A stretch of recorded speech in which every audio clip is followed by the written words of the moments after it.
नमस्ते। आज बाजार में जो हुआ वो सच में देखने लायक था। रिकॉर्ड बने भी और टूटे भी। चलिए एक एक करके समझते हैं कि आखिर दिन भर में हुआ क्या। तो दिन शुरू हुआ एक जबरदस्त रिकॉर्ड के साथ। चांदी सीधा पहुंच गई 2,54,000 रुपए प्रति किलो पर। मतलब अपना ऑल टाइम हाई। चारों तरफ बस जश्न का माहौल था।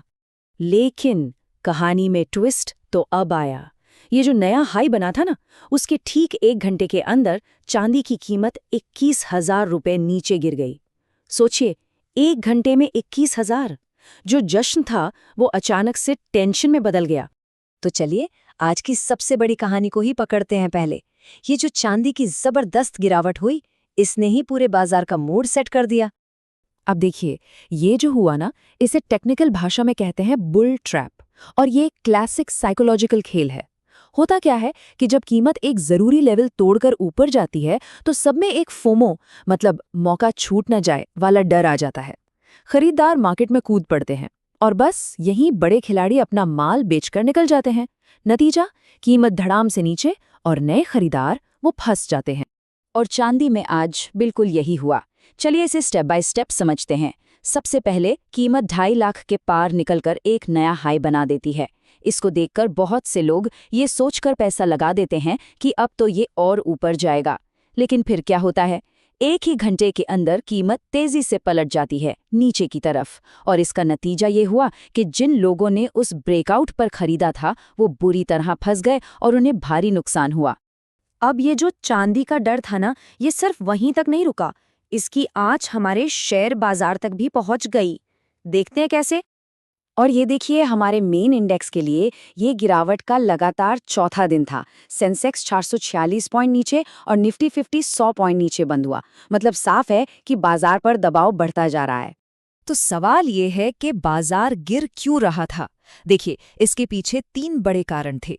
पहला, एफआईआई आउटफ्लो, मतलब जो विदेशी निवेशक हैं वो साल के आखिर में अपना प्रॉफिट बुक करके पैसा बाहर निकाल रहे हैं।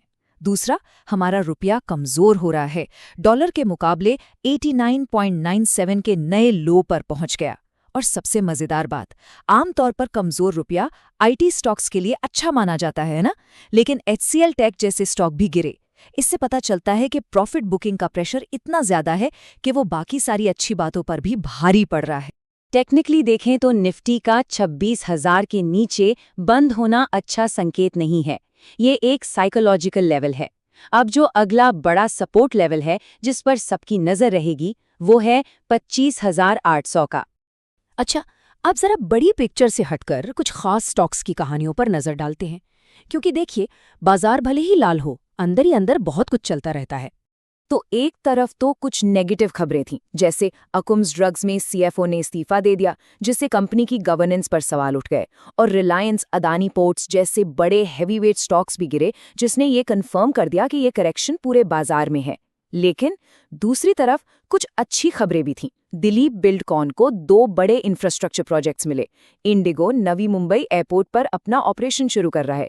और एशियन पेंट्स कच्चे तेल के दाम गिरने की उम्मीद में मजबूत बना रहा। चलिए अब जरा जूम आउट करते हैं और उन बड़े फैक्टर्स को देखते हैं जो आने वाले समय में बाजार की दिशा तय कर सकते हैं। तो आने वाले दिनों में हमें कुछ चीजों पर नजर रखनी होगी। 30 दिसंबर को पीएम मोदी अर्थशास्त्रियों के साथ बजट पर मीटिंग करेंगे। सरकारी कर्मचारियों के लिए 8वें वेतन आयोग की भी काफी चर्चा है। और इंटरनेशनल लेवल पर ट्रंप यूक्रेन शांति वार्ता में क्या होता है, वो भी देखना अहम होगा। और ये जो 8वें वेतन आयोग की बात है ना, ये बहुत दिलचस्प है।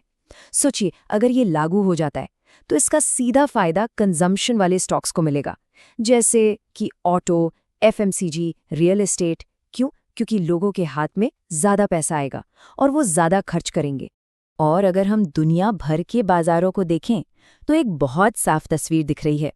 एक तरफ सोना, जो सेफ माना जाता है, वो रिकॉर्ड हाई पर है। इसे कहते हैं रिस्क ऑफ माहौल, मतलब निवेशक डर कर सुरक्षित जगह पैसा लगा रहे हैं।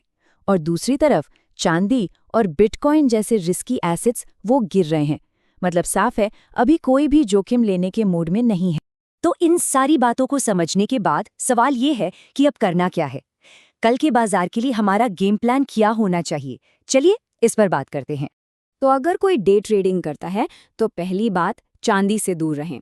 इसे कहते हैं गिरता हुआ चाकू पकड़ना, और ये खतरनाक हो सकता है। निफ्टी में बाजार खुलते ही कूदने की जल्दी ना करें, पहले 30 मिनट देखें। 25,800 का लेवल बहुत ज़रूरी है, इस पर नज़र गड़ाए रखें। अगर ये लेवल नहीं टूटता तो एक छोटा सा बाउंस आ सकता है, लेकिन अगर ये टूट गया तो एक अच्छी शॉर्ट पोजीशन बनाने का मौका मिल सकता है। और अगर कोई लॉन्ग टर्म इन्वेस्टर है तो देखिए, ऐसी गिरावट असल में खरीदारी का मौका होती है। उन अच्छी क्वालिटी वाली इंफ्रास्ट्रक्चर कंपनियों को देखिए जिन्हें नए ऑर्डर मिल रहे हैं, बजट आने वाला है, तो कंजम्पशन से जुड़े स्टॉक्स पर नजर रख सकते हैं। कुल मिलाकर बाजार के इस शोर शराबे से घबराए बिना अच्छी और मजबूत कंपनियों में पैसा लगाने का ये सही समय हो सकता है। तो जाते जाते बस एक सवाल, जब बाजार में चारों तरफ डर का माहौल हो तो क्या ये भागने का सिग्नल है, या फिर ये उन मौकों को पहचानने का समय है जिन्हें डरे हुए लोग देख नहीं पा रहे? सोचिएगा जरूर।